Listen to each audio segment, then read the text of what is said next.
Kitalo ddala eky'omukyala eyalabikirako mu katambi nga wamuwala we Sente n'ebirabo eyali agenda okutuula ebibuuzo ebyakamalirizo. Amawulire ge tufuna nti bambi omukyala oyo yafudde. Ki ekyamusse? Ebigambo bingi ebiri mu kwogerwa ku social media platforms ez'enjawulo.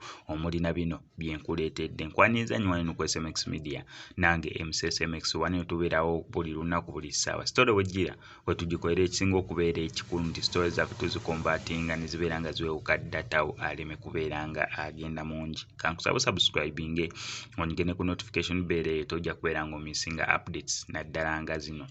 Still wano ku SMX Media omuntu yenna ng'olina omukolo gwa kwanjula gwa mbaga gwa graduation party yonna nga weetaaga ba videographers ab'omulembe okukwatira omukolo gwo totunula walala wonna naawe kennyini omuyimbi aleeyo ng'oyagala oluyimba lwo lwa audio okubeera nga olukolera video totunula wantu walala wonna kubira we namba y'essimu gy'oli mu kulaba awo wansi ebisigadde obibalekere.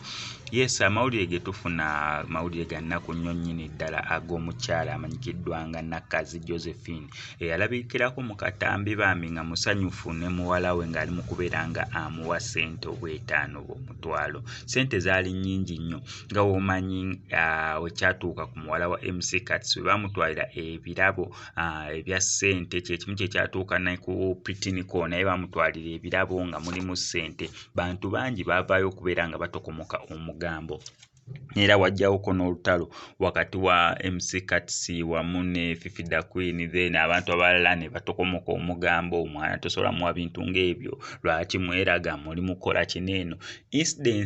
Incident eno eri mu kubeera nga bawa abaana ebirabo ba success card eziringa bwe ziti eza ssente, ebirabo bifaanaganako bwe bityo.